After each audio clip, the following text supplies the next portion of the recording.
تفسیر صافی، تالیف مفسر محمد بن مرتضی المعروف ملا فیض کاشانی، ترجمہ و تلخیص مولانا سید تلمیذ حسنین رضوی، شائع کردہ ادارہ نشر دانش نیو جرسی امریکہ۔ سورہ ابراہیم یہ سورہ مکیہ ہے، یعنی مکہ مکرمہ میں نازل ہوا ہے، سوائے 2 آیتوں کے جو بدر میں مشرکین کے مقتولین کے لیے نازل ہوئیں۔ الم تری الی الذین بدلوا نعمت اللہ سے اللہ کے قول و باصل قرار تک اس سورے میں آیتوں کی تعداد 55 ہے۔ ترجمہ: بے حد مہربان اور نہایت مشفق اللہ کے نام سے۔ الف لام را، یہ ایک کتاب ہے جسے ہم نے اے محمد آپ کی طرف نازل کی ہے تاکہ آپ لوگوں کو ان کے رب کی توفیق سے اندھیروں سے نکال کر روشنی میں لائیں اور غالب اور قابل حمد اللہ راستے پر لگائیں۔ اللہ وہ ہے کہ آسمانوں اور زمین کی ہر شے اس کی ملکیت ہے، اور عذاب شدید کی وجہ سے کافروں کی ہلاکت ہے۔ جو لوگ دنیاوی زندگی کو آخرت پر ترجیح دیتے ہیں اور اللہ کے راستے سے لوگوں کو روکتے ہیں اور اس کی کجی کے خواہاں ہیں، یہ لوگ گمراہی میں دور تک چلے گئے ہیں۔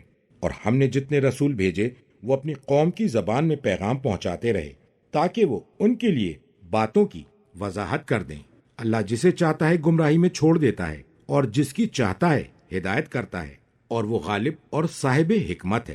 مذکورہ آیت کا ترجمہ ہے: الف لام را، یہ ایک کتاب ہے اے محمد جسے ہم نے آپ کی طرف نازل کی ہے تاکہ آپ اپنی دعوت سے لوگوں کو اس سے نکالیں جس میں وہ پڑے ہوئے ہیں۔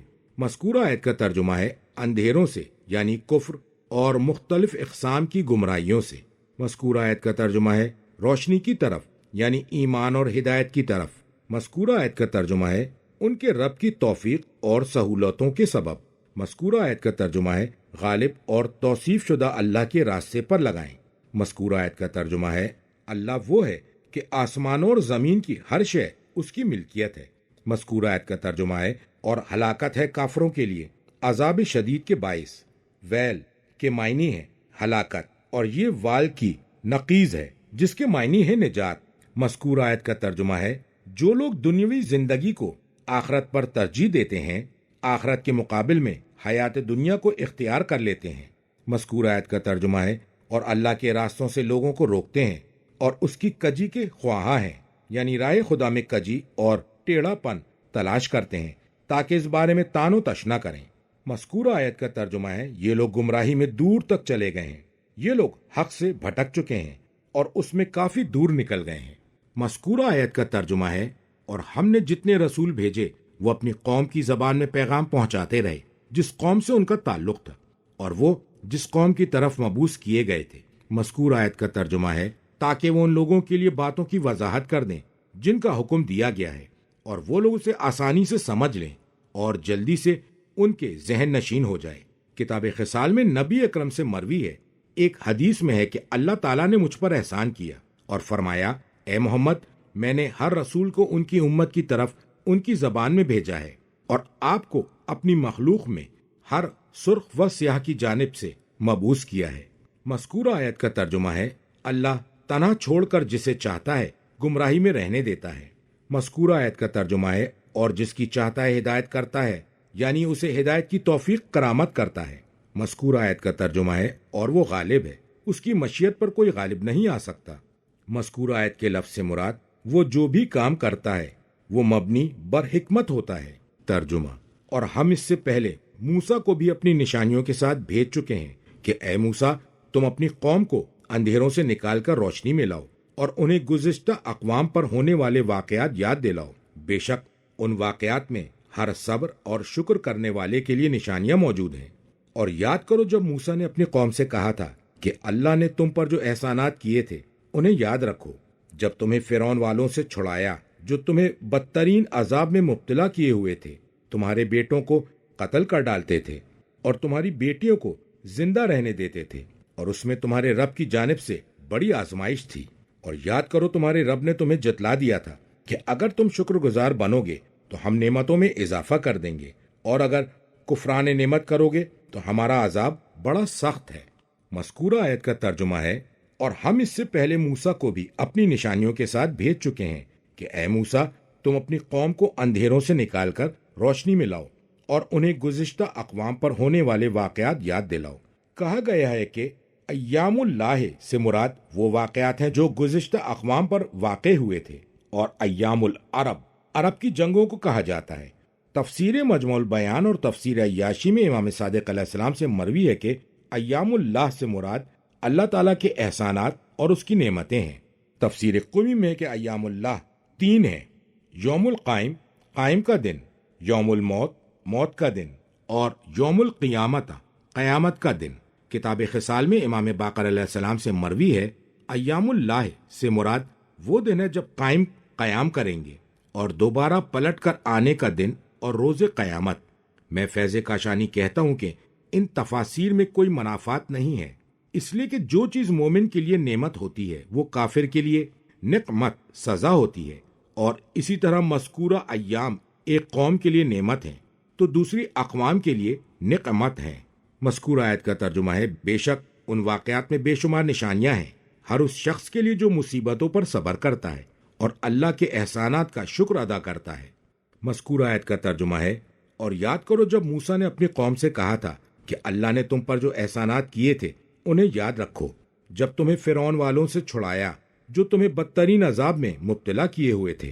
یسومونکم کا مفہوم ہے تمہیں مبتلا کیے ہوئے تھے، سوء العذاب برے عذاب میں غلام بنا کر اور مشقت کے کام کے ذریعے، جیسا کہ سورہ بقرہ کی آیت 49 کے ذیل میں گزرا ہے۔ مذکورہ آیت کا ترجمہ ہے: اور تمہارے بیٹوں کو قتل کر ڈالتے تھے اور تمہاری بیٹیوں کو زندہ رہنے دیتے تھے، اور اس میں تمہارے رب کی جانب سے بڑی آزمائش تھی۔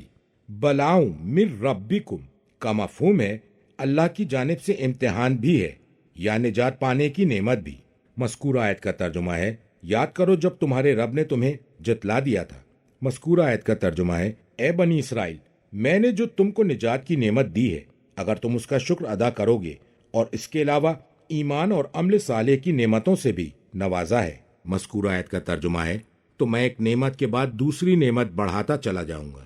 مذکورہ آیت کا ترجمہ ہے: اور اگر تم نے کفران نعمت کیا تو یاد رکھو میرا عذاب بڑا سخت ہے۔ کتاب کافی میں امام صادق علیہ السلام سے مروی ہے جب بھی اللہ کسی بندے پر کوئی نعمت نازل کرتا ہے، اگر اس نے دل سے اس نعمت کو پہچان لیا اور ظاہراً زبان سے اللہ کی حمد کر دی، تو جوں ہی اس کا کلام ختم ہوگا اسے مزید نعمت عطا کیے جانے کا حکم دے دیا جائے گا۔ تفسیر مجموع البیان میں اسی مضمون کی حدیث ہے۔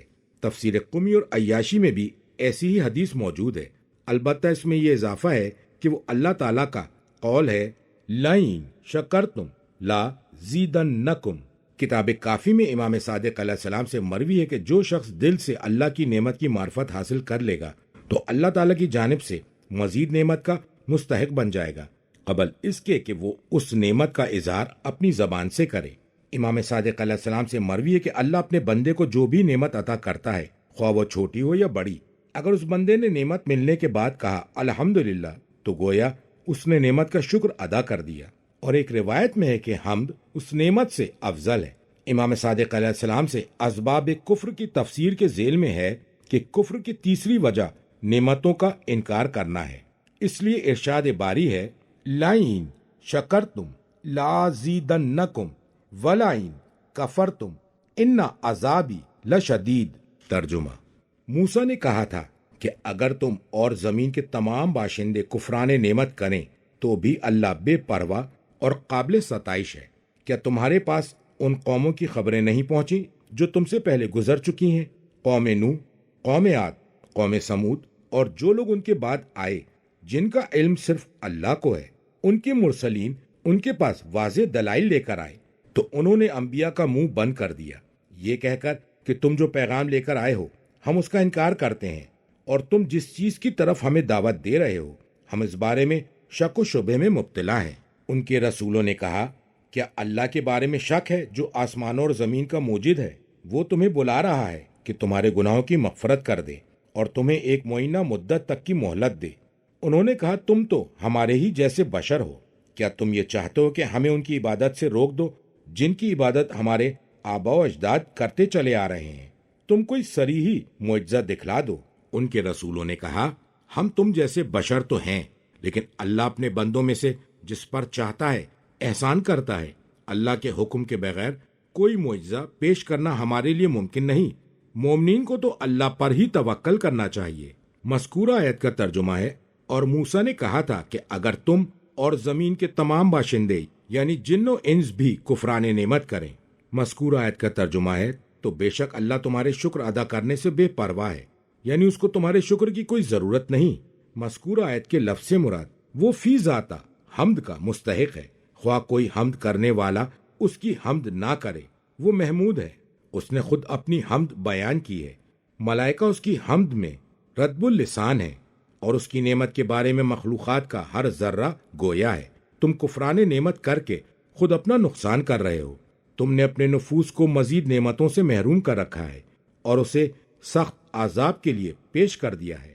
مذکورہ آیت کا ترجمہ ہے، کیا تمہارے پاس ان قوم کی خبریں نہیں پہنچی جو تم سے پہلے گزر چکی ہیں؟ قوم نوح، قوم عاد، قوم سمود اور جو لوگ ان کے بعد آئے۔ مذکورہ آیت کا ترجمہ ہے، جن کا علم صرف اللہ کو ہے۔ جو اقوام گزر چکی ہیں ان کی صحیح تعداد کا علم صرف اللہ کو ہے، کیونکہ وہ لوگ تعداد میں بہت زیادہ تھے۔ مذکورہ آیت کا ترجمہ ہے، ان کے مرسلین ان کے پاس واضح دلائل لے کر آئے تو انہوں نے ان کے منہ پر ہاتھ رکھ دیا۔ تفسیر قمی میں ہے کہ وہ لوگ اپنے ہاتھوں کو انبیاء کے منہ کی طرف پلٹاتے تھے۔ میں فیض کاشانی کہتا ہوں، یعنی انہیں بولنے نہیں دیتے تھے، ان کا منہ بند کر دیتے تھے، اور یہ بطور مثال بیان کیا گیا ہے، اور اس جملے کی تفسیر میں مفسرین نے دوسرے اقوال بھی پیش کیے ہیں۔ مذکورہ آیت کا ترجمہ ہے، اور یہ کہا کہ تم جو پیغام لے کر آئے ہو ہم اس کا انکار کرتے ہیں۔ مذکورہ آیت کا ترجمہ ہے، اور تم جس چیز کی طرف ہمیں دعوت دے رہے ہو ہم اس بارے میں شک و شبے میں مبتلا ہیں۔ مذکورہ آیت کا ترجمہ ہے، ان کے رسولوں نے کہا کیا اللہ کے بارے میں شک ہے؟ مذکورہ آیت کا ترجمہ ہے، جو آسمانوں اور زمین کا موجد ہے وہ تمہیں بلا رہا ہے کہ تمہارے گناہوں کی مغفرت کر دے اور تمہیں ایک معینہ مدت تک مہلت دے دے۔ مذکورہ آیت کا ترجمہ ہے، اجل مسمی، ایک معینہ مدت تک کے لیے جسے اللہ نے مقرر کیا ہے اور اسے تمہاری زندگی کا آخر قرار دیا ہے۔ مذکورہ آیت کا ترجمہ ہے، انہوں نے کہا تم تو ہمارے ہی جیسے بشر ہو، تمہیں ہمارے مقابل میں کوئی فضیلت حاصل نہیں ہے، ہمارے علاوہ تمہیں کیوں نبوت کے لیے مخصوص کیا گیا؟ مذکورہ آیت کا ترجمہ ہے، کیا تم یہ چاہتے ہو کہ ہمیں ان کی عبادت سے روک دو جن کی عبادت ہمارے آباء و اجداد کرتے چلے آ رہے ہیں؟ تم کوئی صریحی معجزہ دکھلا دو۔ سلطان مبین یعنی واضح حجت، اور اس سے ان کی مراد ایسے معجزات تھے وہ جن کا مطالبہ ازروئے فساد اور اناد کر رہے تھے۔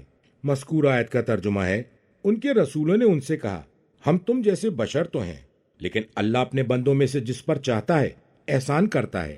ان انبیاء کرام نے بشریت میں ان کی مشارکت کو تسلیم کر لیا، اور نبوت کے لیے انہیں جو مخصوص کیا گیا وہ اللہ کا فضل و کرم اور لطف و احسان ہے، جس کی خصوصیت سے ان کے دیگر ابنائے جنس محروم ہے۔ مذکورہ آیت کا ترجمہ ہے، اللہ کے حکم کے بغیر کوئی معجزہ پیش کرنا ہمارے لیے ممکن نہیں۔ تم نے جس امر کا مطالبہ کیا ہے ہمارے لیے اس کا پورا کرنا ممکن نہیں، بلکہ وہ ایسا امر ہے جو مشیت خداوندی سے تعلق رکھتا ہے، لہٰذا ہر نبی خاص قسم کی نشانی اور معجزہ لے کر آتا ہے۔ مذکورہ آیت کا ترجمہ ہے، مومنین کو تو اللہ ہی پر توکل کرنا چاہیے۔ مومن تمہاری دشمنی یعنی قوم کی دشمنی پر صبر کے ذریعے توکل سے کام لے گا۔ عمومی بات اس بات کا احساس دلانے کے لیے کی گئی کہ توکل کا باعث ایمان ہے، اور انہوں نے مقصد اولا کی بنیاد پر اپنے آپ کو مراد لیا ہے۔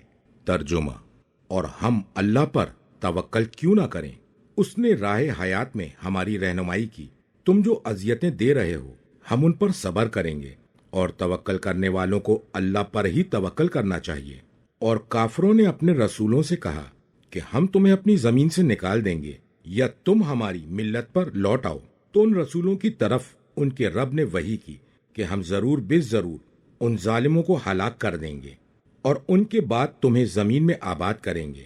یہ صلہ ہے اس کے لیے جو میرے حضور جواب دہی کا خوف رکھتا ہو اور میری وعید سے ڈرتا ہو۔ ان پیغمبروں نے فتح و کامرانی کی دعا مانگی، اور ہر جبار اور دشمن حق ناکام ہوا، اور اس ظالم کے سامنے جہنم ہے اور اسے پیپ والا خون آلود پانی پلایا جائے گا۔ مذکورہ آیت کا ترجمہ ہے، ہمیں کون سا عذر مانے ہے کہ ہم اللہ پر توکل نہ کریں؟ مذکورہ آیت کا ترجمہ ہے، اس نے راہ حیات میں ہماری رہنمائی کی ہے، جس کے سبب ہم اس کی مغفرت رکھتے ہیں، اور ہم یہ جانتے ہیں کہ تمام امور اسی کے ہاتھ میں ہیں۔ مذکورہ آیت کا ترجمہ ہے، تم جو اذیتیں دے رہے ہو ہم ان پر صبر کریں گے۔ مذکورہ آیت کا ترجمہ ہے، اور توکل کرنے والوں کو اللہ ہی پر توکل کرنا چاہیے۔ مذکورہ آیت کا ترجمہ ہے، اور کافروں نے اپنے رسولوں سے کہا کہ ہم تمہیں اپنی زمین سے نکال دیں گے۔ انہوں نے قسم کھائی تھی کہ دونوں میں سے ایک بات پوری ہو جائے، یا تو ہم تمہیں اپنی زمین سے نکال دیں یا تم ہماری ملت پر لوٹ آؤ۔ اود کے معنی ہے ہم جیسے ہو جاؤ، اس لیے کہ وہ کبھی بھی اپنی ملت پر نہیں تھے۔ مذکورہ آیت کا ترجمہ ہے، یا تم ہماری ملت پر لوٹ آؤ۔ مذکورہ آیت کا ترجمہ ہے، تو ان رسولوں کی طرف ان کے رب نے وحی کی۔ مذکورہ آیت کا ترجمہ ہے کہ ہم ضرور بے ضرور ظالمین کو ہلاک کر دیں گے۔ مذکورہ آیت کا ترجمہ ہے، ان کی زمین اور ان کے شہروں میں ان کے بعد ہم تمہیں بسا دیں گے۔ تفسیر قمی میں روایت مرفوع نبی اکرم سے مروی ہے، مذکورہ آیت کا ترجمہ ہے، جو بھی اپنے پڑوسی کو اذیت دے گا اس کے گھر کی لالچ میں، تو اللہ اس پڑوسی کو اس کے گھر کا وارث بنا دے گا۔ اور آن حضرت نے اس آیت کی تلاوت فرمائی۔ تفسیر مجموع البیان میں حدیث کے یہ الفاظ ہیں، مذکورہ عربی کا ترجمہ ہے، جو شخص اپنے پڑوسی کو اذیت پہنچائے گا تو اللہ اسے اس شخص کے گھر کا وارث بنا دے گا۔ ذالکہ، یہ یعنی ظالموں کو ہلاک کرنا اور مومنین کو بسانا۔ مذکورہ آیت کا ترجمہ ہے، یہ صلہ اس کے لیے ہے جو حساب کے خوف سے میرے حضور کھڑا ہوگا۔ مذکورہ آیت کا ترجمہ ہے، اور میرے عذاب کے وعید سے ڈر رہا ہوگا۔ مذکورہ آیت کا ترجمہ ہے، انہوں نے اللہ تعالیٰ سے دشمنوں پر فتح کی دعا طلب کی، یا یہ کہ ان کے اور ان کے دشمنوں کے درمیان فتح یابی کا فیصلہ ہو جائے، یعنی حکومت کس کی ہوگی۔ مذکورہ آیت کا ترجمہ ہے، اور ہر جبار اور دشمن حق ناکام ہو گیا۔ کتاب توحید میں ہے کہ اس سے مراد وہ شخص ہے جس نے لا الہ الا اللہ کہنے سے انکار کر دیا۔ تفسیر قمی میں امام باقر علیہ السلام سے مروی ہے کہ انیت کے معنی ہے حق سے روگردانی کرنے والا۔ مذکورہ آیت کا ترجمہ ہے، اس جبار اور ظالم کے سامنے آتش جہنم ہوگی، وہ اس کی گھات میں بیٹھا ہوگا، دنیا میں اس کے کنارے کھڑا ہوگا اور آخرت میں اس کی طرف بھیج دیا جائے گا۔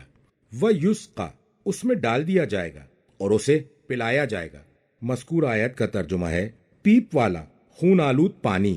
تفسیر مجموع البیان میں امام صادق علیہ السلام سے مروی ہے، اسے پلایا جائے گا جہنم میں خون اور زانی عورتوں کی شرمگاہ سے نکلنے والی پیپ۔ نبی اکرم صلی اللہ علیہ وآلہ وسلم سے مروی ہے کہ آپ نے فرمایا کہ گرم پانی اس کے قریب لایا جائے گا تو وہ اسے ناپسند کرے گا، جب وہ نزدیک لایا جائے گا تو اس کا چہرہ بھن جائے گا اور اس کے سر کی کھال بال کے ساتھ گر جائے گی، اور جب وہ پانی پیے گا تو اس کی آنتیں ٹکڑے ٹکڑے ہو جائیں گی اور اس کے پچھلے حصے سے نکل جائیں گی۔ خداوند عالم ارشاد فرماتا ہے، مذکورہ آیت کا ترجمہ ہے، انہیں سخت گرم کھولتا ہوا پانی پلایا جائے گا تو وہ ان کی آنتوں کے ٹکڑے ٹکڑے کر دے گا۔ اور فرمایا، مذکورہ آیت کا ترجمہ ہے، اور اگر وہ فریاد کریں گے تو وہ فریاد ایسے پانی کے ساتھ سنی جائے گی جو تلچھٹ کے مانند ہوگا، وہ ان کے چہرے بھون ڈالے گا۔ ترجمہ، جسے وہ گھونٹ گھونٹ پیے گا لیکن حلق سے نہ اتار سکے گا، اور ہر طرف سے اسے موت گھیر لے گی لیکن وہ مرے گا نہیں۔ اس کے آگے تو بہت سنگین عذاب ہوگا۔ جن لوگوں نے اپنے رب کا انکار کیا، ان کے اعمال کی مثال راکھ کی سی ہے، جسے جھکڑ والے دن تیز و تند ہوا نے اڑا دیا ہو اور وہ اپنے کیے کا کچھ بھی پھل نہ پا سکیں گے۔ یہ تو دور تک پھیلی ہوئی گمراہی ہے۔ مذکورہ آیت کا ترجمہ ہے، وہ گھونٹ گھونٹ پیے گا۔ مذکورہ آیت کا ترجمہ ہے، لیکن جب پینا اس کے لیے ممکن ہی نہیں تو کیسے پیے گا، لیکن حلق میں نہ اتار سکے گا۔ مذکورہ آیت کا ترجمہ ہے، موت کے اسباب یعنی پریشانیاں اور سختیاں اسے چاروں طرف سے گھیر لیں گی۔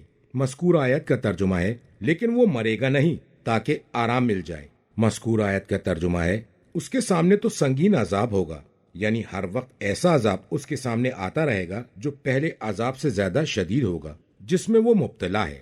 تفسیر عیاشی میں امام صادق علیہ السلام نے اپنے والد سے، وہ اپنے جد سے، وہ امیر المومنین علیہ السلام سے روایت کرتے ہیں کہ جہنمیوں کے پیٹ میں جب تھوہڑ اور خاردار جھاڑ ایسے ابلے گا جیسے گرم پانی جوش مارتا ہے تو وہ پانی طلب کریں گے تو انہیں ایسا پانی پلایا جائے گا جو جہنمیوں کے پیپ سے ملا ہوگا۔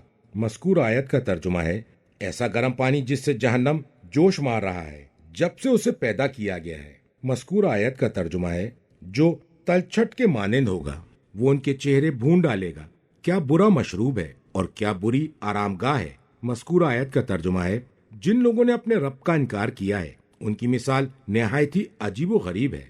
مذکورہ آیت کا ترجمہ ہے، ان کے اعمال کی مثال راکھ کی سی ہے جسے تیز و تند ہوا نے اڑا دیا ہو، یعنی اسے اٹھایا ہو اور وہ فوراً ناپید ہو گئی ہو۔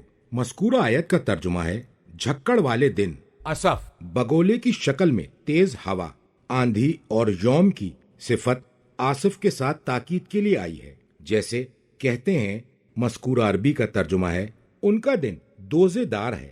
ان لوگوں کی سخاوت جیسے صدقہ، صلہ رحمی، غلاموں کو آزاد کرنا اور شکستہ دل کی فریاد پر پہنچنے کو اس کے ہبت، برباد ہونے اور ختم ہو جانے میں غبار کے بکھرے ہوئے ذرے سے تشبیہ دی ہے، اس لیے کہ اس کی تعمیر اللہ کی معرفت کی بنیاد کے بغیر اور اس کی طرف توجہ مبذول کیے بغیر رکھی گئی ہے۔ اس کی تشبیہ راکھ سے دی ہے جسے تیز و تند جھکڑ اڑائے لیے جا رہا ہے۔ مذکورہ آیت کا ترجمہ ہے، وہ لوگ قیامت کے دن قادر نہیں ہوں گے۔ مذکورہ آیت کا ترجمہ ہے، جو کچھ انہوں نے کمایا ہے اس میں سے۔ مذکورہ آیت کا ترجمہ ہے، کسی بھی چیز پر یعنی ان میں سے کسی چیز کا ثواب انہیں دکھائی نہیں دے گا۔ ذالکہ، وہ یعنی ان کی گمراہی اس گمان کے ساتھ کہ یہ نیکوکار ہیں۔ مذکورہ آیت کا ترجمہ ہے، یہ گمراہی حق سے بہت زیادہ دور چلی گئی ہے۔ ترجمہ، کیا تم نے نہیں دیکھا کہ اللہ نے آسمانوں اور زمین کو حق کے ساتھ پیدا کیا ہے؟ اگر وہ چاہے تو تمہیں فنا کے گھاٹ اتار دے اور نئی مخلوق کو تمہاری جگہ لے آئے، اور یہ کام اللہ کے لیے مشکل نہیں، اور سب اللہ کے حضور میں پیش ہوں گے۔ تو کمزور لوگ مستکبرین سے کہیں گے کہ ہم تو تمہارے پیچھے پیچھے چل رہے تھے، کیا تم ہمیں اللہ کے عذاب سے کسی حد تک بچا سکتے ہو؟ وہ کہیں گے، اگر اللہ نے ہماری رہنمائی کی ہوتی تو ہم یقیناً تمہیں راستہ دکھاتے۔ ہمارے لیے یکساں ہے کہ ہم روئیں، گڑ گڑائیں یا صبر سے کام لیں، ہمارے بچنے کی اب کوئی صورت نہیں۔ فیصلہ ہو جانے کے بعد شیطان کہے گا کہ اللہ نے تم سے سچا وعدہ کیا تھا، اور میں نے بھی تم سے وعدہ کیا تھا جسے میں نے پورا نہیں کیا، اور میرا تم پر کوئی زور تو نہیں تھا، بس یہ ہوا کہ میں نے تمہیں دعوت دی، تم نے وہ قبول کر لی۔ اب دیکھو، مجھے ملامت نہ کرو، خود اپنے آپ کو مورود الزام ٹھہراؤ۔ یہاں نہ میں تمہاری فریاد رسی کرتا ہوں اور نہ تم میری۔ تم نے جو مجھے اللہ کا شریک قرار دیا تھا، میں تو پہلے ہی سے اس بات سے بیزار ہوں۔ ظالموں کے لیے بہت دردناک عذاب ہے۔ مذکورہ آیت کا ترجمہ ہے، کیا تم نے نہیں دیکھا کہ اللہ نے آسمانوں اور زمین کو حکمت اور صحیح مقصد کے لیے خلق فرمایا ہے، اسے بیکار اور باطل پیدا نہیں کیا۔ مذکورہ آیت کا ترجمہ ہے، اگر وہ چاہے تو تمہیں فنا کے گھاٹ اتار دے اور نئی مخلوق تمہاری جگہ لے آئے، نئی مخلوقات خلق کر دے۔ مذکورہ آیت کا ترجمہ ہے، اور یہ کام اللہ کے لیے مشکل اور دشوار نہیں ہے۔ مذکورہ آیت کا ترجمہ ہے، اور سب اللہ کے حضور میں قیامت کے دن پیش ہوں گے۔ صیغہ ماضی سے اس لیے بیان کیا تاکہ اس کا واقع ہونا ثابت رہے۔ مذکورہ آیت کا ترجمہ ہے، ضعیف رائے رکھنے والوں یعنی پیروی کرنے والوں نے کہا۔ مذکورہ آیت کا ترجمہ ہے، مستکبرین یعنی ان رؤسا سے جنہوں نے انہیں پیچھے لگایا تھا اور بہکایا تھا۔ مصباح المتحجد میں خطبہ غدیر کے ذیل میں ہے کہ امیر المومنین علیہ السلام نے اس آیت کی تلاوت کے بعد فرمایا کہ تم لوگ جانتے ہو استکبار کیا ہے۔ جن کی اطاعت کا حکم دیا گیا ہے اس کی اطاعت کو ترک کر دینا، اور جس کی پیروی کی طرف بلایا گیا ہے اس سے اپنے آپ کو بلند سمجھنا۔ مذکورہ آیت کا ترجمہ ہے، ہم رسولوں کو جھٹلانے اور ان کی نصیحتوں سے روگردانی کرنے میں تمہارا اتباع کرتے رہے۔ مذکورہ آیت کا ترجمہ ہے، کیا تم عذاب الہی سے ہمیں کسی حد تک بچا سکتے ہو؟ مذکورہ آیت کا ترجمہ ہے، وہ جواب دیں گے کہ اگر اللہ نے ہماری رہنمائی کی ہوتی ایمان اور عذاب سے نجات کی جانب۔ تفسیر قمی میں ہے، یہاں پر ہدایت ثواب کے معنی میں ہے۔ مذکورہ آیت کا ترجمہ ہے، تو ہم یقیناً تمہیں بھی راستہ دکھا دیتے۔ مذکورہ آیت کا ترجمہ ہے، ہمارے لیے یکساں ہے، ہم گڑ گڑائیں یا صبر سے کام لیں۔ مذکورہ آیت کا ترجمہ ہے، عذاب سے بچنے اور بھاگنے کی اب کوئی صورت ہمیں نظر نہیں آتی۔ مذکورہ آیت کا ترجمہ ہے، جب فیصلہ ہو گیا تو شیطان نے کہا۔ تفسیر قمی میں ہے کہ جب وہ دنیاوی امر میں اپنے دوستوں سے فارغ ہو گیا۔ مذکورہ آیت کا ترجمہ ہے، بے شک اللہ نے تم سے سچا وعدہ کیا تھا۔ مذکورہ آیت کا ترجمہ ہے، اور میں نے تم سے اس کے خلاف وعدہ کیا تھا۔ مذکورہ آیت کا ترجمہ ہے، جسے میں نے پورا نہیں کیا۔ مذکورہ آیت کا ترجمہ ہے، اور میرا تم پر کوئی زور تو نہ تھا، جو میں تم کو کفر اور نافرمانی پر مجبور کرتا۔ مذکورہ آیت کا ترجمہ ہے، بس یہ ہوا کہ میں نے تمہیں دعوت دی، یعنی تمہیں بہکایا اور بھٹکایا۔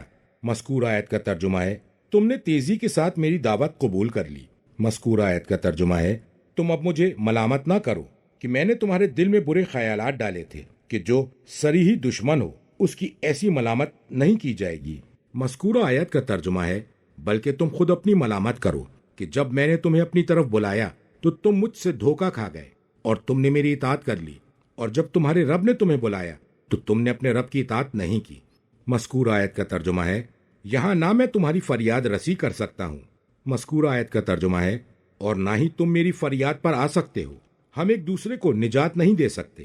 مذکورہ آیت کا ترجمہ ہے، تم نے جو مجھے اللہ کا شریک قرار دیا تھا میں نے پہلے ہی اس سے بیزاری کا اظہار کیا تھا اور میں نے اس کا انکار کر دیا تھا۔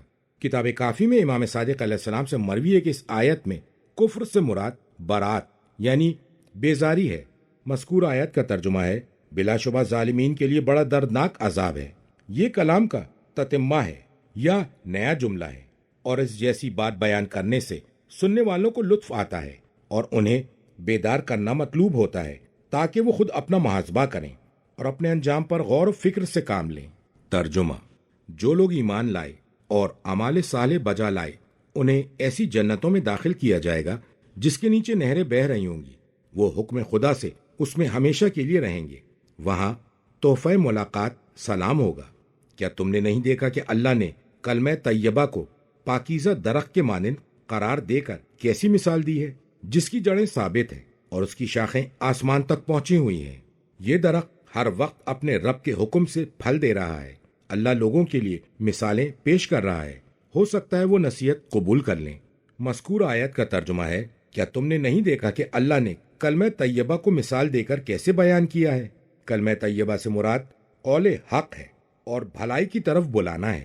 مذکورہ آیت کا ترجمہ ہے کہ وہ شجرہ طیبہ کی طرح ہے جس کا پھل مزیدار ہوتا ہے، کھجور کے درخت کی طرح۔ تفسیر مجموع البیان میں نبی اکرم سے مروی ہے کہ یہ شجرہ طیبہ کھجور کا درخت ہے۔ مذکورہ آیت کا ترجمہ ہے، جس کی جڑ زمین میں گڑی ہوئی ہے اور اس کی رگیں زمین میں پیوست ہیں۔ مذکورہ آیت کا ترجمہ ہے، اور اس کی شاخیں آسمان تک پہنچی ہوئی ہیں۔ مذکورہ آیت کا ترجمہ ہے، اس کا درخت پھل دے رہا ہے۔ مذکورہ آیت کا ترجمہ ہے، جو وقت اللہ نے اس کے پھل دینے کا مقرر کیا ہے۔ مذکورہ آیت کا ترجمہ ہے، اپنے پروردگار کی مرضی اور ارادے سے۔ مذکورہ آیت کا ترجمہ ہے، اور اللہ لوگوں کے لیے مثال پیش کر رہا ہے، ہو سکتا ہے وہ نصیحت قبول کر لیں، اس لیے کہ ضرب المثال کے ذریعے یاد دہانی کرانا اور محسوسات کے ذریعے معانی و مطالب کی تصویر کشی مقصود ہوتی ہے تاکہ اذہان و عقول سے قریب کر دیا جائے۔ تفسیر عیاشی میں امام صادق علیہ السلام سے مروی ہے کہ یہ وہ مثال ہے جسے اللہ تعالیٰ نے اپنے نبی کے اہل بیت اور ان کے دشمنوں کے لیے بیان کی ہے۔ کتاب کافی میں امام صادق علیہ السلام سے مروی ہے کہ آپ سے اس شجرہ کے بارے میں دریافت کیا گیا جس کا اس آیت میں تذکرہ ہے، تو امام علیہ السلام نے فرمایا، رسول اللہ صلی اللہ علیہ وآلہ وسلم اس درخت کی جڑ ہیں اور امیر المومنین علیہ السلام اس کی شاخ ہیں، اور ان کی اولاد میں آنے والے ائمہ علیہم السلام اس کی ٹہنیاں ہیں، اور ائمہ کا علم اس کے پھل ہیں، اور ان کے شیعہ جو مومن ہیں اس کے پتے ہیں۔ امام علیہ السلام نے فرمایا، خدا کی قسم، جب مومن پیدا ہوتا ہے تو اس درخت میں ایک نیا پتا اگ جاتا ہے، اور جب مومن کی وفات ہوتی ہے تو اس درخت میں سے ایک پتا گر جاتا ہے۔ کتاب اکمال میں ہے کہ حسن و حسین علیہم السلام اس درخت کے پھل ہیں، اور امام حسین کی اولاد میں آنے والے 9 امام اس درخت کی ٹہنیاں ہیں۔ کتاب معانی میں ہے کہ یہ درخت کی ٹہنی جناب فاطمہ ہے اور اس کا پھل ان کی اولاد ہے، اور ان کے شیعہ اس درخت کے پتے ہیں۔ اور اکمال میں یہ اضافہ ہے، مذکورہ آیت سے مراد وہ علم ہے جو ہر سال امام علیہ السلام سے نکل کر تم تک پہنچتا ہے۔ مذکورہ آیت کا ترجمہ ہے، ہر دور دراز راستے سے، اور انشاءاللہ اس بارے میں دوسری حدیث سورہ بنی اسرائیل کے آخر میں قول خدا شجرۃ الملعونۃ فی القرآن کے ذیل میں بیان کی جائے گی۔ ترجمہ، اور کلمہ خبیثہ کی مثال شجرہ خبیثہ کی سی ہے جسے زمین کی سطح سے ہی اکھاڑ کر پھینک دیا جاتا ہے، جس کے لیے کوئی استحکام نہیں ہوتا۔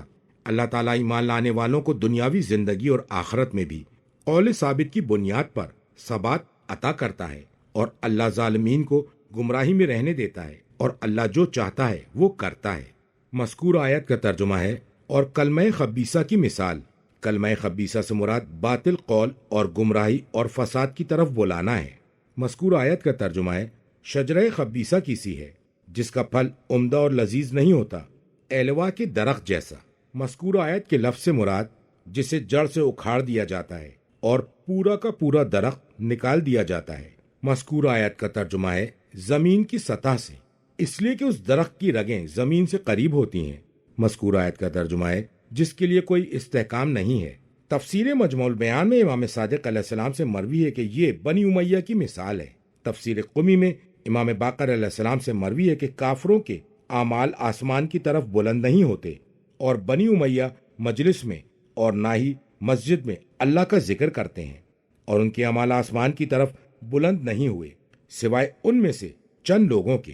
مذکورہ آیت کا ترجمہ ہے اللہ تعالیٰ ایمان لانے والوں کو قول ثابت کی بنیاد پر ثبات عطا کرتا ہے جو ان کے نزدیک حجت و برہان سے ثابت ہے، اور وہ ان کے دلوں میں جاگزی ہے اور ان کے نفوس سے مطمئن ہے۔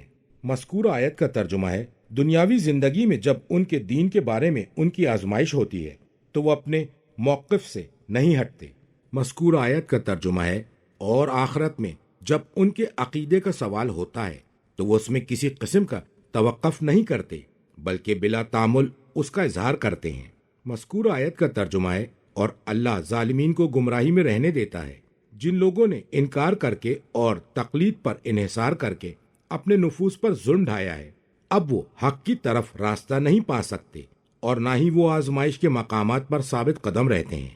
کتاب توحید میں امام صادق علیہ السلام سے مروی ہے کہ اللہ قیامت کے دن اپنے کرامت کے گھر سے انہیں گمراہی میں پڑا رہنے دے گا، جیسا کہ سورہ کہف میں اللہ تعالیٰ کا قول ہے۔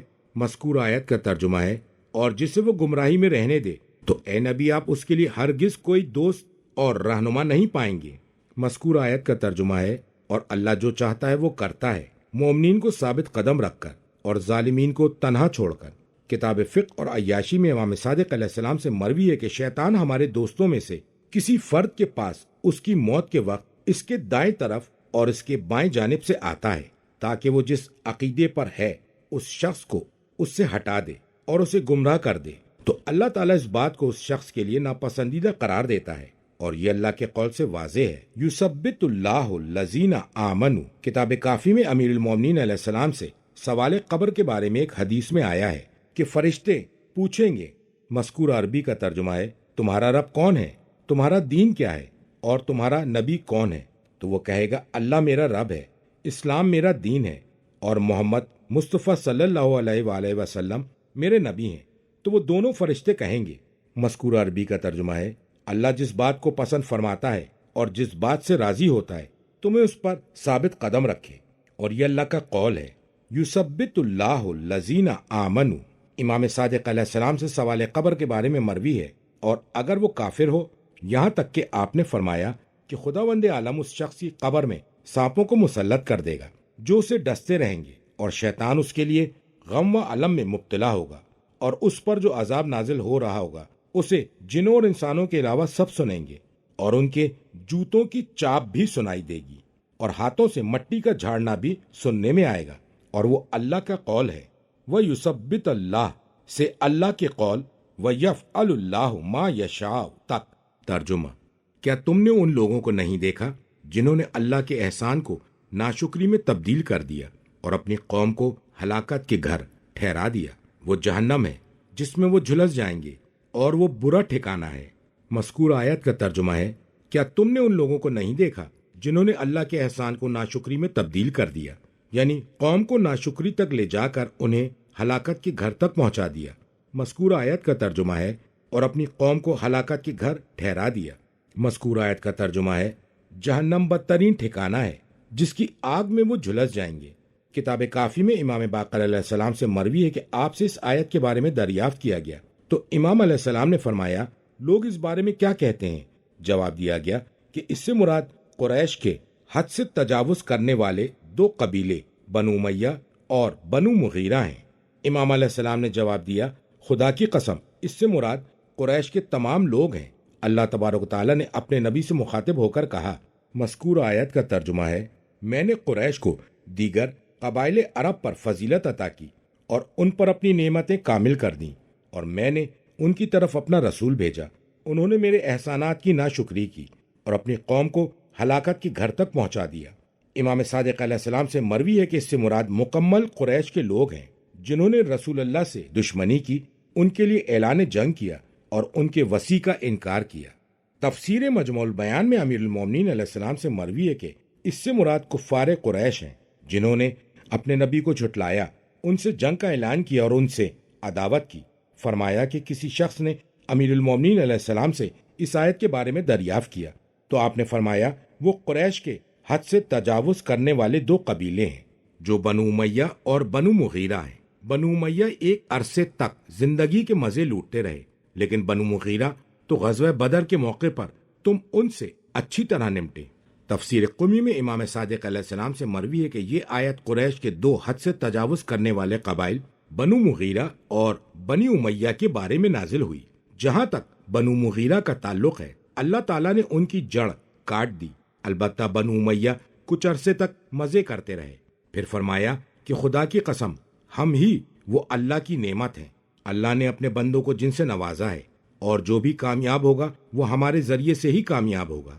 کتاب کافی اور تفسیر قمی میں امیر المومنین علیہ السلام سے مروی ہے، کیا حال ہوگا ان قوموں کا جنہوں نے رسول اللہ کی سنت کو تبدیل کر دیا اور ان کے وصی سے منحرف ہو گئے اور انہیں عذاب نازل ہونے کا بھی خوف نہیں ہے۔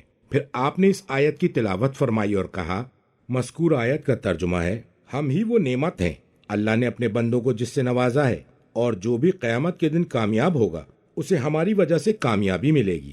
ترجمہ، اور انہوں نے اللہ کے لیے ہمسر بنا لیے تاکہ وہ لوگوں کو اللہ کے راستے سے بھٹکا دیں۔ اے پیغمبر، آپ فرما دیجئے تم مزے کر لو، تمہارا ٹھکانہ تو جہنم ہے۔ اے پیغمبر، آپ میرے صاحبان ایمان بندوں سے فرما دیجئے کہ وہ نماز قائم کرتے رہیں، اور جو کچھ ہم نے انہیں دیا ہے وہ پوشیدہ طور سے اور اعلانیہ اس میں سے خرچ کرتے رہیں، قبل اس کے کہ وہ دن آ جائے جس دن نہ تو تجارت کام آئے گی اور نہ ہی دوستی۔ اللہ وہ ہے جس نے آسمانوں اور زمین کو پیدا کیا اور آسمان سے پانی کو نازل کیا اور پھر اس پانی کے ذریعے پھل نکالے جو تمہارا رزق بنا، اور تمہارے لیے کشتی کو مسخر کر دیا جو امر خدا سے سمندر میں رواں دواں ہے، اور دریاؤں کو تمہارے اختیار میں دے دیا ہے، اور سورج اور چاند کو تمہارے لیے مسخر کر دیا جو لگاتار محو سفر ہیں، اور رات دن کو تمہارا تابع بنا دیا ہے۔ مذکور آیت کا ترجمہ ہے، اور انہوں نے اللہ کے لیے ہمسر بنا لیے تاکہ وہ لوگوں کو اللہ کے راستے سے بھٹکا دیں، جس راستے کا نام توحید ہے۔ خدا کا ہمسر بنانے سے ان کی غرض نہ گمراہ کرنا ہے نہ گمراہ ہونا ہے، لیکن جب اس کا نتیجہ یہ برآمد ہوا کہ وہ بھٹکانے لگے تو یہی غرض بن گئی۔ مذکور آیت کا ترجمہ ہے، اے پیغمبر آپ فرما دیجئے تم مزے کر لو۔ انہیں اس طرح اطلاع دی جا رہی ہے کہ گویا وہ فائدہ حاصل کرنے پر مامور تھے، اس لیے کہ وہ اس میں پوری طرح ڈوبے ہوئے تھے، اور اس کے علاوہ وہ کسی کو جانتے ہی نہیں۔ مذکور آیت کا ترجمہ ہے، تمہارا ٹھکانہ تو جہنم ہے۔ مذکور آیت کا ترجمہ ہے، اے پیغمبر آپ میرے صاحبان ایمان بندوں سے فرما دیجئے کہ وہ نماز قائم کرتے رہیں۔ مذکور آیت کا ترجمہ ہے، اور جو کچھ ہم نے انہیں دیا ہے وہ پوشیدہ طور سے اور اعلانیہ اس میں سے خرچ کرتے رہیں۔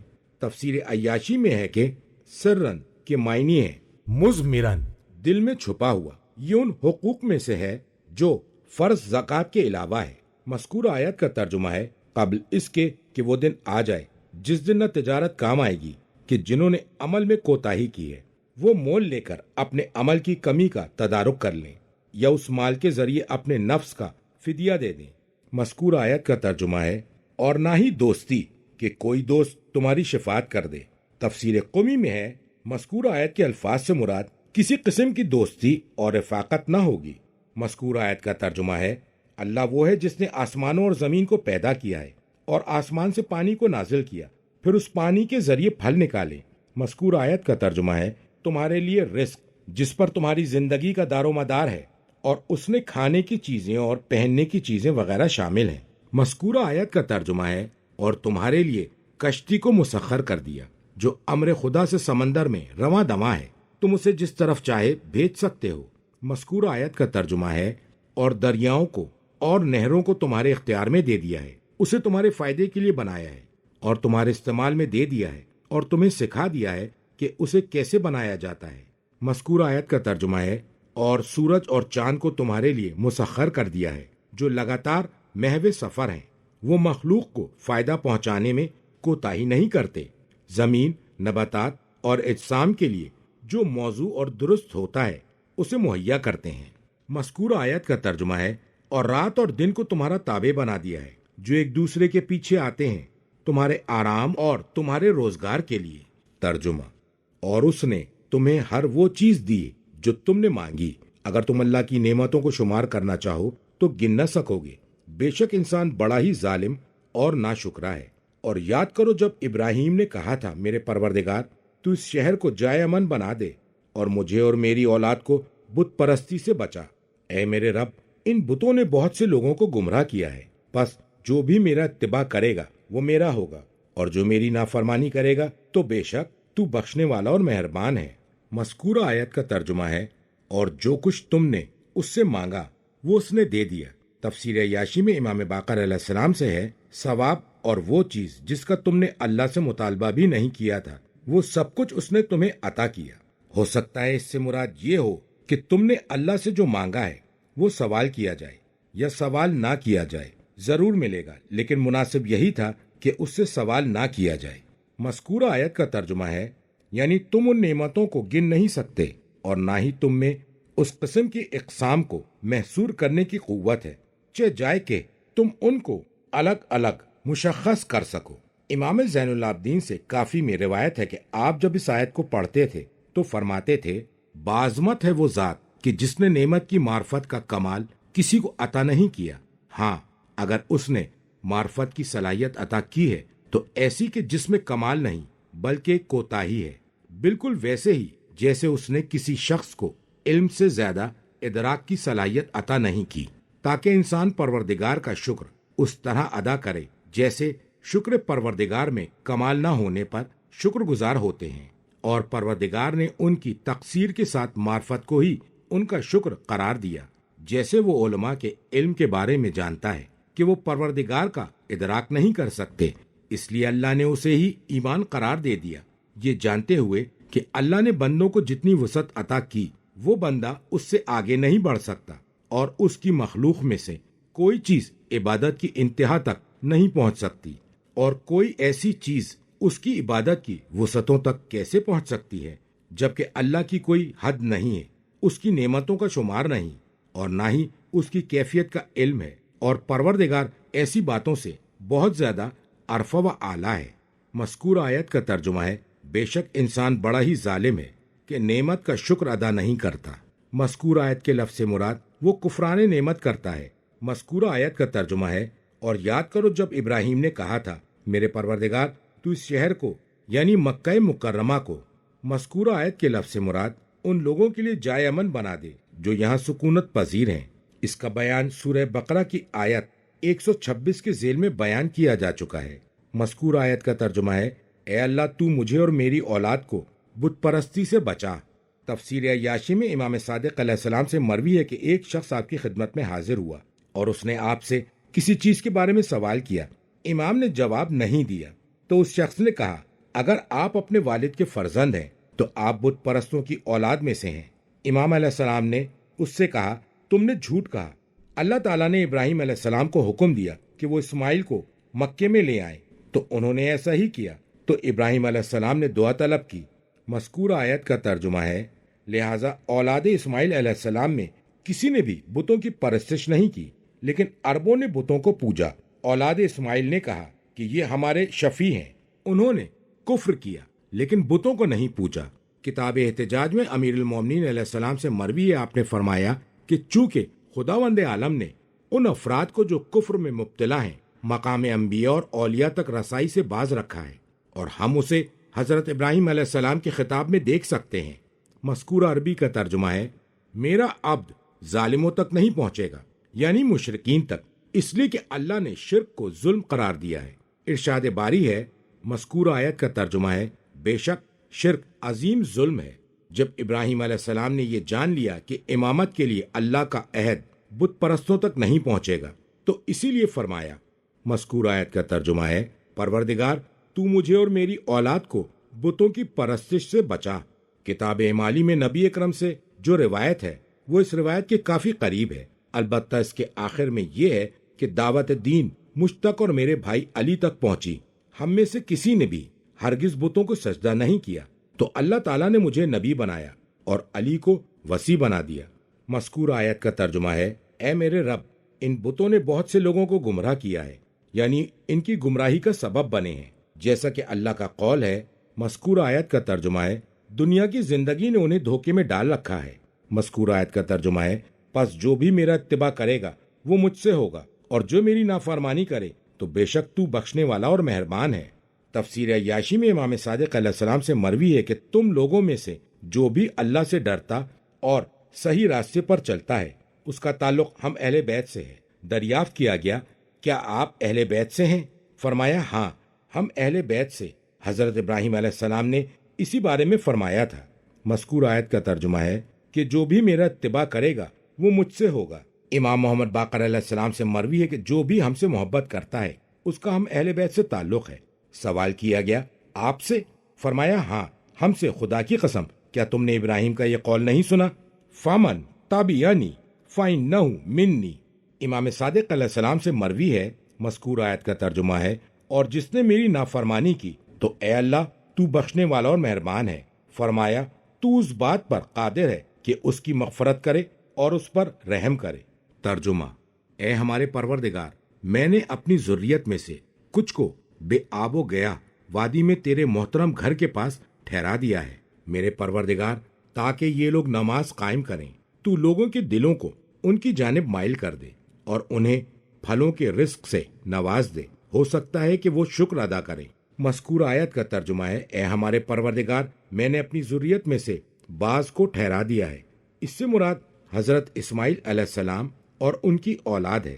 تفسیر عیاشی میں امام باقر علیہ السلام سے مروی ہے، ہم ہی ہیں وہ اور ہم ہی اس ذریت کے باقی افراد ہیں۔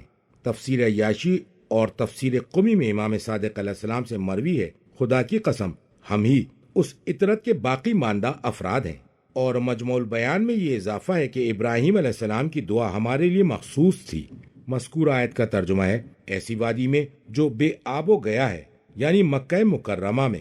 مذکور آیت کا ترجمہ ہے، تیرے محترم گھر کے پاس، جس کی مخالفت کرنا اور جس کی اہانت کرنا حرام ہے۔ مذکور آیت کا ترجمہ ہے، پروردگارا، تاکہ یہ لوگ نماز قائم کریں۔ مذکور آیت کا ترجمہ ہے، تو کچھ لوگوں کے دل کو ان کی طرف مائل کر دے کہ وہ شوق اور محبت سے ان کے پاس آئیں۔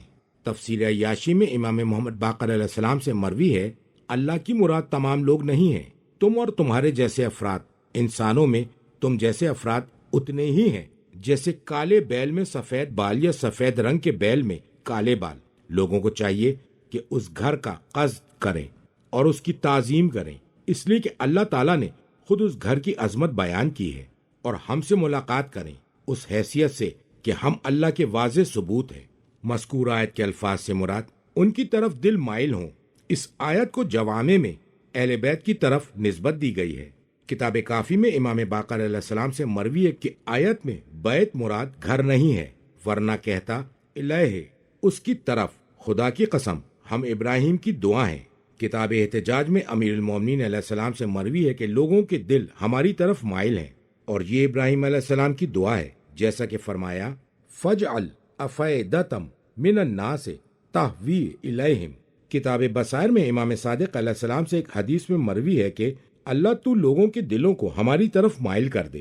مذکور آیت کا ترجمہ ہے، اور انہیں پھلوں کے رزق سے نواز دے، ہو سکتا ہے کہ وہ اس نعمت کا شکر ادا کریں۔ اللہ تبارک و تعالیٰ نے حضرت ابراہیم علیہ السلام کی دعا کو قبول کر لیا اور کعبے کو ایسا حرم بنا دیا جو جائے امن ہے، اس کی طرف ہر شے کے پھلوں اور نتائج کو اکٹھا کیا جاتا ہے۔ تفسیر قمی میں امام صادق علیہ السلام سے مروی ہے کہ ثمرات القلوب سے مراد ان سے لوگوں کی محبت ہے تاکہ وہ ان کے پاس آئیں اور جائیں۔ کتاب اوالی میں امام صادق علیہ السلام سے مروی ہے کہ اس سے مراد ثمرات القلوب یعنی دلوں کے پھل ہیں۔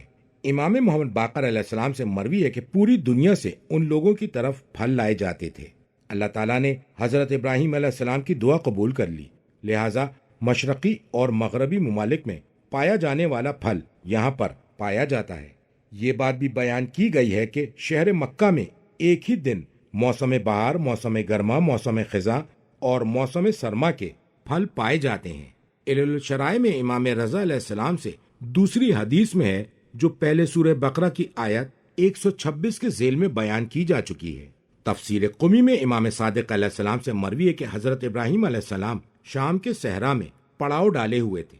جب حضرت ہاجرہ کے بطن سے اسماعیل علیہ السلام کی ولادت ہوئی تو سارا اس کی وجہ سے بہت غمزدہ ہو گئیں، اس لیے کہ ان کے ہاں کوئی اولاد نہیں تھی۔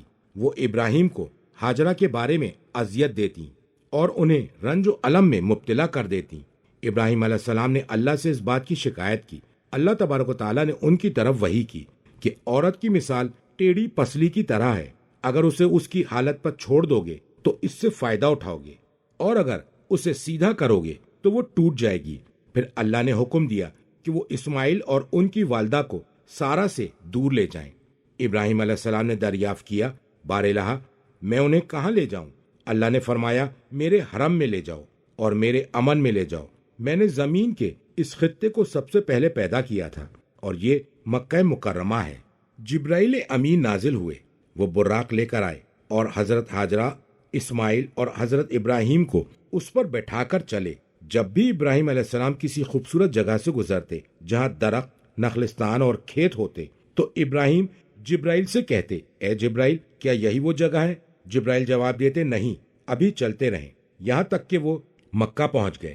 جبرائیل نے انہیں وہاں اتارا جہاں خانہ خدا تھا، اور ابراہیم نے سارا سے وعدہ کیا تھا کہ وہ اتریں گے نہیں، ویسے ہی واپس جائیں گے۔ جب وہ لوگ اس جگہ اترے تو وہاں پر درخت تھا۔ ہاجرہ نے اس درخت پر چادر ڈال دی جو وہ لے کر آئی تھیں۔ یہ لوگ اسی درخت کے سائے میں آ گئے۔ جب ابراہیم نے انہیں اطمینان کے ساتھ ٹھہرا دیا اور ان کے پاس سے سارا کی طرف واپس جانے کا ارادہ کیا تو ہاجرہ نے ان سے کہا، اے ابراہیم، آپ ہمیں ایسی جگہ چھوڑ کر کیوں جا رہے ہیں جہاں پر نہ کوئی غم گسار ہے، نہ پانی ہے، نہ ہی کھیتی باڑی ہے؟ ابراہیم نے کہا، مجھے اللہ تعالیٰ نے حکم دیا ہے کہ میں تمہیں اس جگہ ٹھہرا دوں جہاں تم لوگ اس وقت موجود ہو۔ پھر وہ ان کے پاس سے واپس چلے گئے۔ جب وہ کدا پہنچے کہ جو زی توآ کا ایک پہاڑ ہے تو ابراہیم علیہ السلام ان کی جانب متوجہ ہوئے اور فرمایا، مذکور عربی کا ترجمہ ہے، بار الہ میں نے اپنے بعض ذریت کو ٹھہرا دیا ہے۔ پھر چلے گئے اور ہاجرہ وہاں پر ٹھہر گئیں۔ جب ذرا دن چڑھا تو اسماعیل کو پیاس لگی اور انہوں نے پانی مانگا تو ہاجرہ وادی میں سعی کے مقام پر کھڑی ہوئی اور آواز دی، کیا وادی میں کوئی انیس ہے؟ اسماعیل ان کی نگاہوں سے اوجھل ہو گئے۔ وہ صفا پر چڑھ گئیں۔ جب وادی میں سراب چمکی تو وہ یہ سمجھی کہ پانی ہے، تو وہ وادی کے نشیب میں چلی گئیں اور پانی تلاش کرتی رہیں۔ جب سعی کے مقام پر پہنچی تو پھر اسماعیل انہیں نظر نہ آئے۔ پھر صفا کے ایک گوشے میں سراب نے چمک دکھائی تو وہ پانی کی تلاش میں وادی میں اتر گئیں۔ جب اسماعیل ان کی نگاہوں سے اوجھل ہو گئے تو وہ پھر واپس آئیں۔ جب وہ صفا پر پہنچی تو انہوں نے اسماعیل کو دیکھا۔ انہوں نے یہ عمل 7 مرتبہ انجام دیا۔ جب وہ 7ویں مرتبہ چکر لگا کر مروہ تک پہنچی تو انہوں نے اسماعیل کی طرف دیکھا تو کیا دیکھا کہ ان کے پیروں کے نیچے سے چشمہ جاری ہے۔ وہ واپس آئیں، اس کے گرد ریت جمع کر دی، پانی بہہ رہا تھا، انہوں نے پانی کو جمع کیا تھا، اسی وجہ سے اس کا نام زمزم پڑ گیا۔ اور قبیلہ جرہم کے لوگ ذیل مجاز اور عرفات میں اترے ہوئے تھے۔ جب مکے میں پانی ظاہر ہوا تو پرندے اور جنگلی جانور وہاں منڈلانے لگے۔ جب جرہم قبیلے کے لوگوں نے اس جگہ پرندوں کو منڈلاتے ہوئے دیکھا تو وہ انہی پرندوں کو دیکھتے ہوئے وہاں تک آ پہنچے تو انہوں نے وہاں پر ایک عورت اور بچے کو دیکھا کہ وہ وہاں موجود ہیں اور درخت کے سائے میں بیٹھے ہوئے ہیں اور ان کے لیے پانی ظاہر ہوا ہے۔ انہوں نے ہاجرہ سے دریافت کیا، تم کون ہو اور تمہارا نام پتہ کیا ہے اور یہ بچہ کون ہے؟ تو ہاجرہ نے جواب دیا کہ میں ابراہیم خلیل کے بیٹے کی ماں ہوں اور یہ ان کا بیٹا ہے۔ اللہ نے انہیں حکم دیا تھا کہ وہ ہمیں یہاں پہنچا دیں۔ انہوں نے کہا، کیا آپ ہمیں اجازت دیتی ہیں کہ ہم آپ کے قریب ہی پڑاؤ ڈال لیں؟ جب ابراہیم تیسرے دن ان سے ملنے کے لیے تشریف لائے تو ہاجرہ نے ان سے کہا، اے خلیل الرحمان، یہاں جرہم کی ایک قوم ہے، وہ آپ سے دریافت کر رہے ہیں کہ آپ انہیں اجازت مرحمت فرما دیں کہ وہ ہمارے نزدیک ہی بسیرا کریں۔ کیا آپ انہیں اس بات کی اجازت دیتے ہیں؟ ابراہیم علیہ السلام نے کہا، ہاں۔ تو اس طرح ہاجرہ نے قبیلہ جرہم کو قریب میں قیام کرنے کی اجازت دلوا دی اور انہوں نے اپنے خیمے نصب کیے۔ تو وہ اس طرح حضرت ہاجرہ اور حضرت اسماعیل قبیلے والوں سے مانوس ہو گئے۔ جب تیسری بار ابراہیم علیہ السلام نے انہیں دیکھا تو کیا دیکھا کہ ان کے گرد لوگوں کی کثرت ہے، تو ابراہیم علیہ السلام کو اس بات سے بے حد خوشی ہوئی۔ مکمل حدیث سورہ بقرہ میں گزر چکی ہے۔ تفسیر عیاشی میں امام موسیٰ کاظم علیہ السلام سے روایت ہے کہ ابراہیم علیہ السلام نے جب اسماعیل علیہ السلام اور ہاجرہ کو مکے میں ٹھہرا دیا اور واپسی کے لیے الوداع کہا تو وہ رونے لگیں۔ ابراہیم علیہ السلام نے ان سے پوچھا، تمہارے رونے کی کیا وجہ ہے؟ میں نے تو تمہیں اللہ تعالیٰ کی پسندیدہ ترین زمین میں چھوڑا ہے اور اللہ کے حرم میں رکھا ہے۔ تو ہاجرہ نے ان سے کہا، اے ابراہیم، میں نے آپ جیسے کسی نبی کو ایسا کرتے ہوئے نہیں دیکھا۔ ابراہیم نے کہا، میں نے کیا کیا ہاجرہ؟ ہاجرہ نے کہا کہ آپ نے ایک کمزور عورت اور کمزور بچے کو چھوڑ دیا ہے جن کی کوئی تدبیر نہیں، کہ یہاں نہ آدم ہے اور نہ آدم ذات، اور نہ ہی پانی کا نام و نشان ہے، نہ زراعت ہے جو تیار ہو چکی ہو، اور نہ ہی ایسے جانور ہیں جن کا دودھ دوہا جا سکے۔ فرمایا کہ ابراہیم یہ سن کر غمگین ہوئے اور ان کی آنکھوں میں آنسو آ گئے۔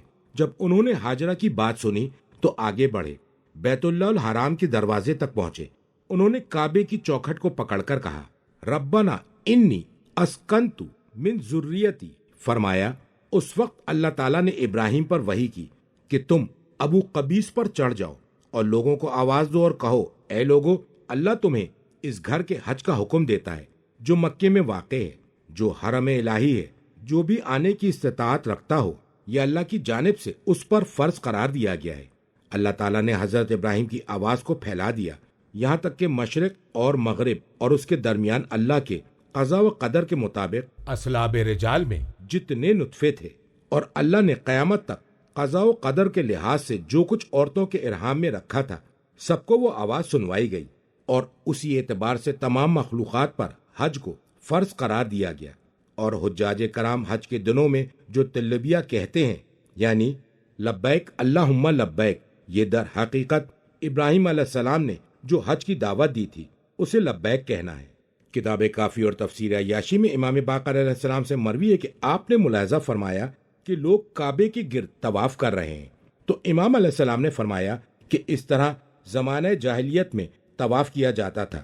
انہیں حکم دیا گیا ہے کہ وہ خانہ کعبہ کا طواف کریں، پھر وہ ہمارے پاس آئیں اور ہمیں اپنی ولایت اور مودت سے آگاہ کریں اور اپنی نصرت و کمک کو ہمارے سامنے پیش کریں۔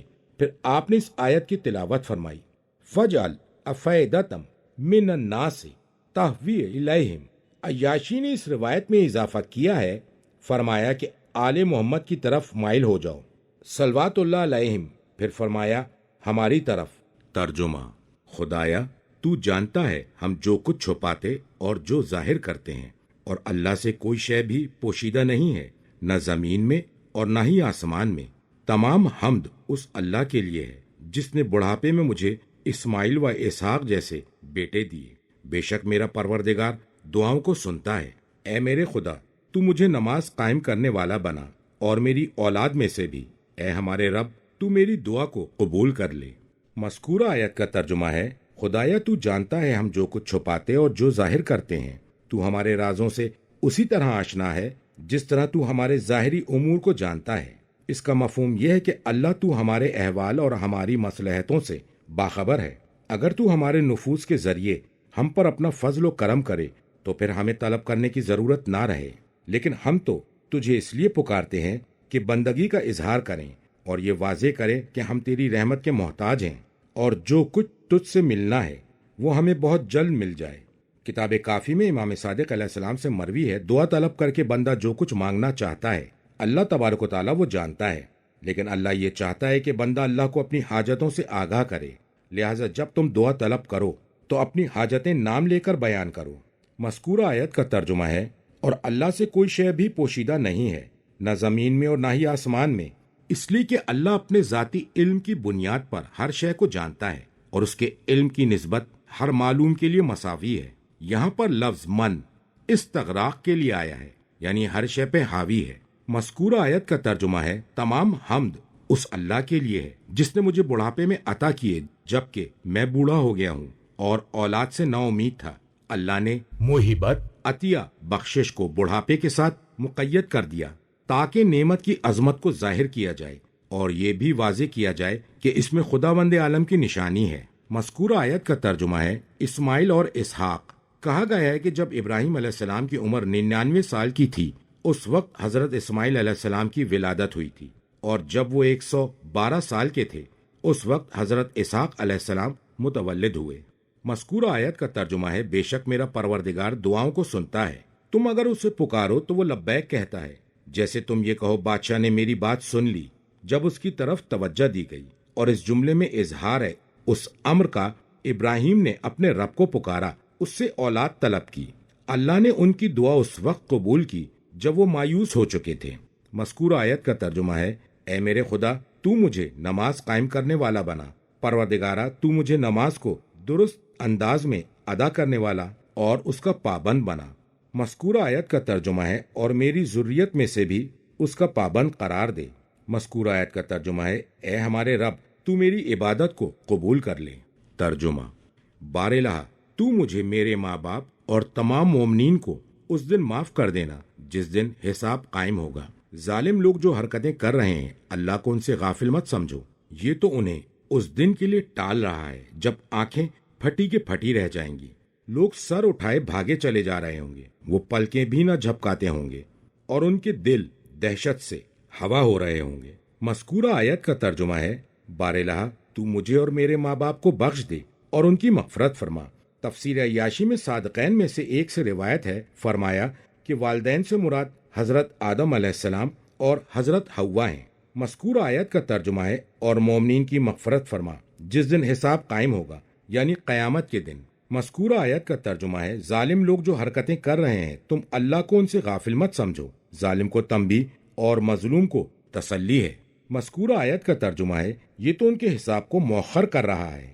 مذکورہ آیت کا ترجمہ ہے اس دن کے لیے جب آنکھیں پھٹی کے پھٹی رہ جائیں گی۔ تفسیر قمی میں ہے کہ ان لوگوں کی آنکھیں جہنم کے خوف اور ہولناکی کے سبب کھلی کی کھلی رہ جائیں گی، وہ آنکھ جھپکا نہ سکیں گے۔ مذکورہ آیت کا ترجمہ ہے وہ تیز تیز جا رہے ہوں گے بلانے والے کی طرف، یا وہ ٹکٹکی باندھ کر دیکھ رہے ہوں گے اور ہیبت اور خوف کی وجہ سے آنکھ نہیں جھپکا رہے ہوں گے۔ مذکورہ آیت کے لفظ سے مراد کسی چیز کی طرف بڑھنا۔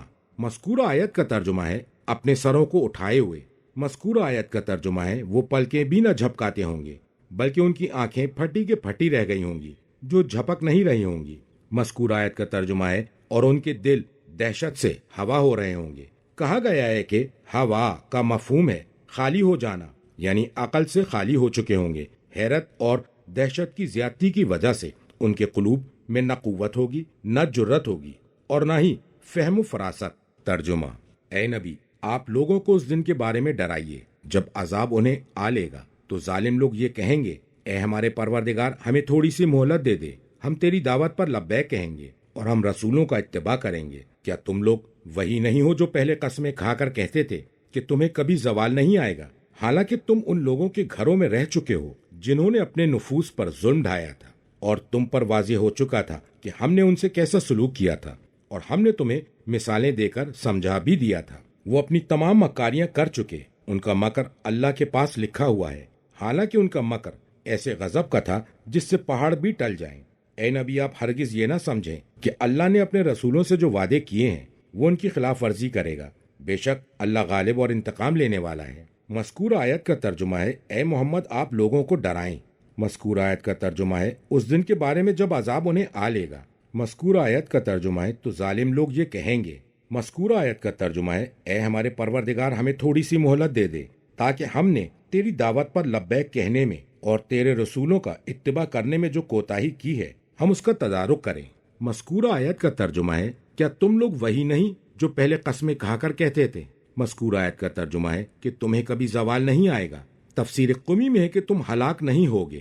مذکورہ آیت کا ترجمہ ہے حالانکہ تم ان لوگوں کے گھروں میں رہ چکے ہو جنہوں نے اپنے نفوس پر ظلم ڈھایا تھا کفر اور نافرمانی کی وجہ سے۔ مذکورہ آیت کا ترجمہ ہے اور تم پر واضح ہو چکا تھا کہ ہم نے ان سے ایسا سلوک کیا تھا، تم ان گھروں میں ان پر جو عذاب آیا تھا اس کے آثار کا مشاہدہ کر سکتے ہو، اور ان کی خبریں بھی متواتر تم تک آتی رہی ہیں۔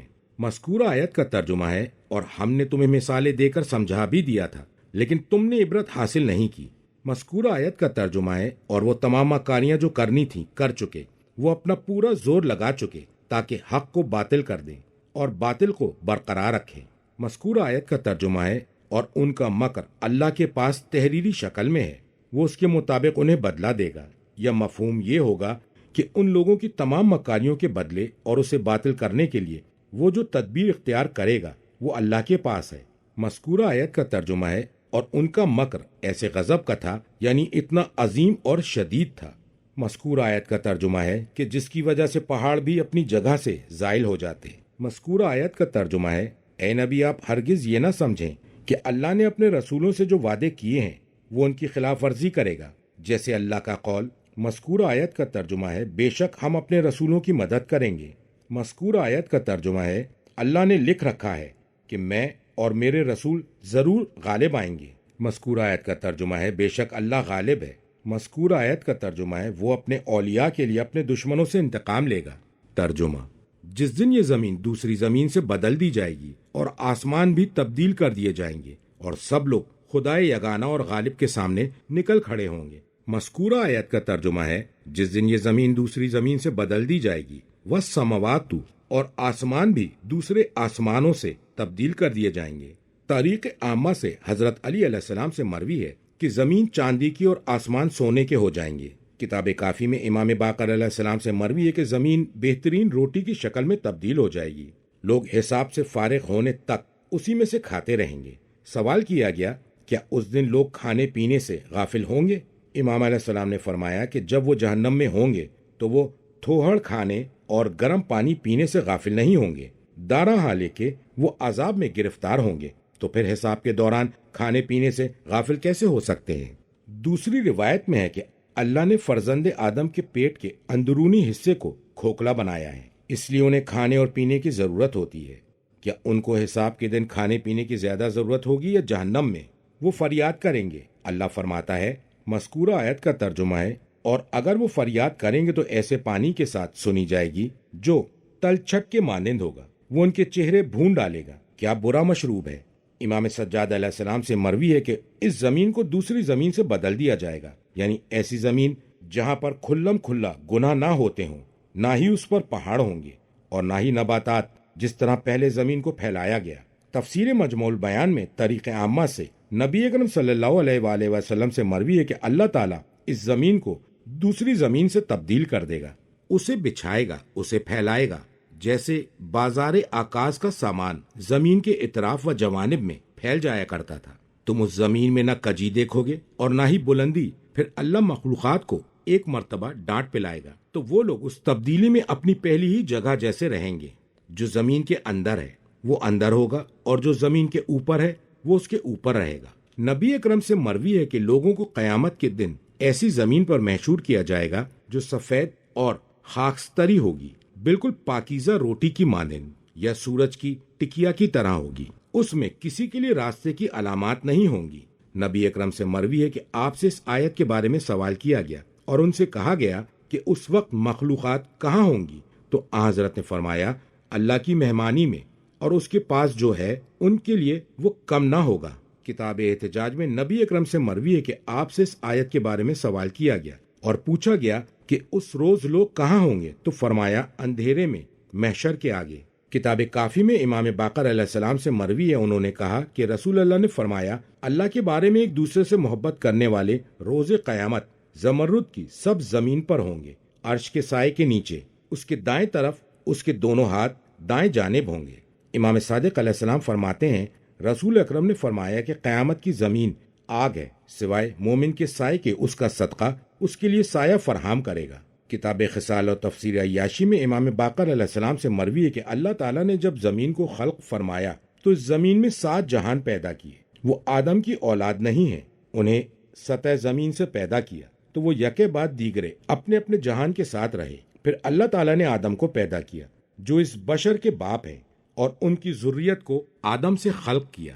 واللہ ایسا نہیں ہوا، اللہ نے جب سے جنت کو خلق فرمایا ہے وہ مومنین کی ارواح سے خالی نہیں رہی، اور اللہ تعالیٰ نے جب سے جہنم کو پیدا کیا ہے وہ ارواح کافرین سے خالی نہیں رہی۔ ہو سکتا ہے کہ تم دیکھ لو یہ کہ جب قیامت کا دن ہوگا اور اللہ تعالیٰ جنت والوں کے اجسام کو ان کی ارواح کے ساتھ ملا دے گا اور جہنم والوں کے اجسام کو ان کی ارواح کے ساتھ ملحق کر دے گا۔ کسی بھی شہر اور ملک میں اللہ تبارک و تعالیٰ کی عبادت نہیں کی جائے گی، اور نہ ہی وہ کوئی مخلوق خلق فرمائے گا جو اس کی عبادت کریں، اس کی وحدانیت کو تسلیم کریں، اس کی تعظیم کریں۔ ہاں، ضرور بے ضرور اللہ تبارک و تعالیٰ ایک مخلوق پیدا کرے گا بغیر مرد اور عورت کے۔ وہ اللہ کی عبادت کرتے ہوں گے اور اس کی عظمت کے گن گاتے ہوں گے، اور وہ ان کے لیے زمین پیدا کرے گا جو انہیں اٹھائے ہوئے ہوگی، اور آسمان خلق کرے گا جو ان پر سایہ فگن ہوگا۔ کیا اللہ تبارک و تعالیٰ نے فرمایا نہیں ہے؟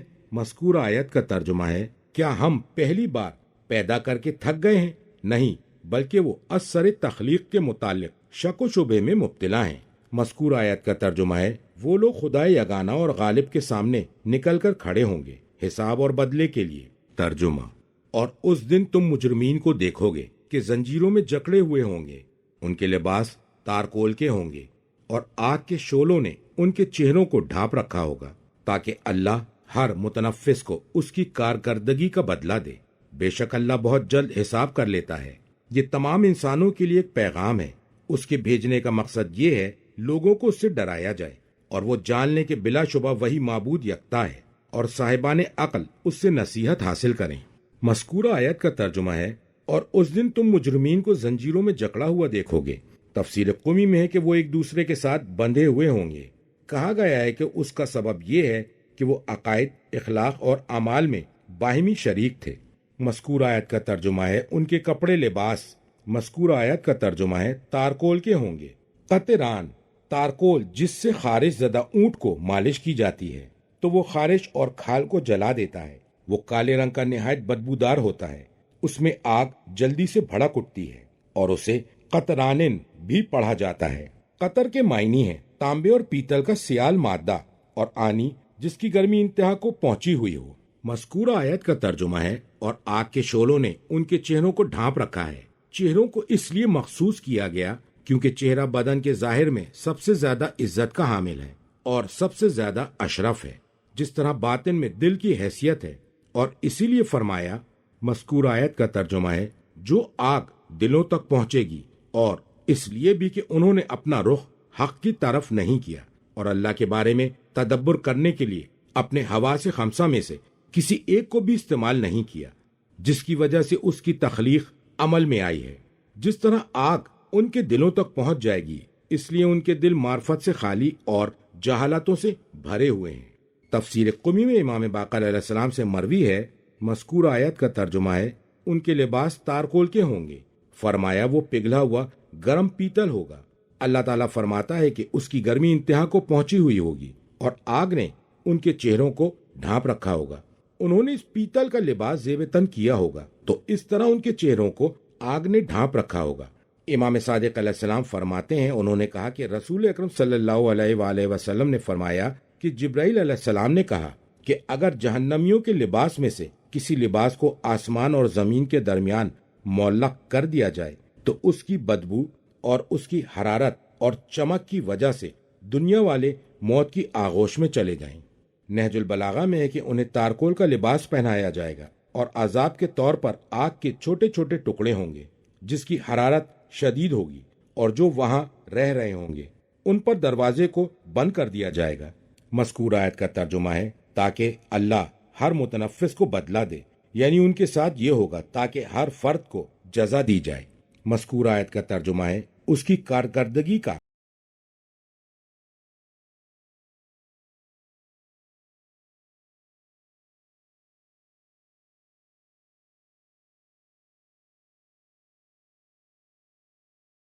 مذکورہ آیت کا ترجمہ ہے، یہ تمام انسانوں کے لیے ایک پیغام ہے، ان کی نصیحت کے لیے کافی ہے تاکہ وہ اس سے سبق حاصل کریں۔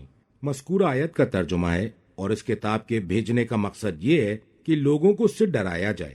مذکورہ آیت کا ترجمہ ہے، اور وہ جان لیں گے کہ بے شک اللہ معبود یکتا ہے، اس بارے میں غور و فکر اور تدبیر کریں اور تدبر کریں۔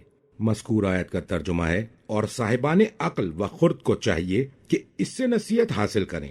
تفسیر قومی میں ہے کہ مذکورہ آیت کے الفاظ سے مراد حضرت محمد مصطفیٰ صلی اللہ علیہ وآلہ وسلم کی ذات گرامی ہے۔ کتاب ثواب الاعمال میں اور تفسیر عیاشی میں امام صادق علیہ السلام سے مروی ہے کہ جو شخص سورہ ابراہیم اور سورہ ہجر کو ہر جمعے کے دن دونوں رکعتوں میں پڑھے گا تو وہ کبھی بھی فقر و فاقے سے دوچار نہیں ہوگا اور نہ ہی وہ جنون اور کسی آفت میں گرفتار ہوگا انشاءاللہ تعالی۔ الحمدللہ یہ سورہ بروز جمعہ 4 بجے شام 16 رمضان المبارک کو اختتام پذیر ہوا۔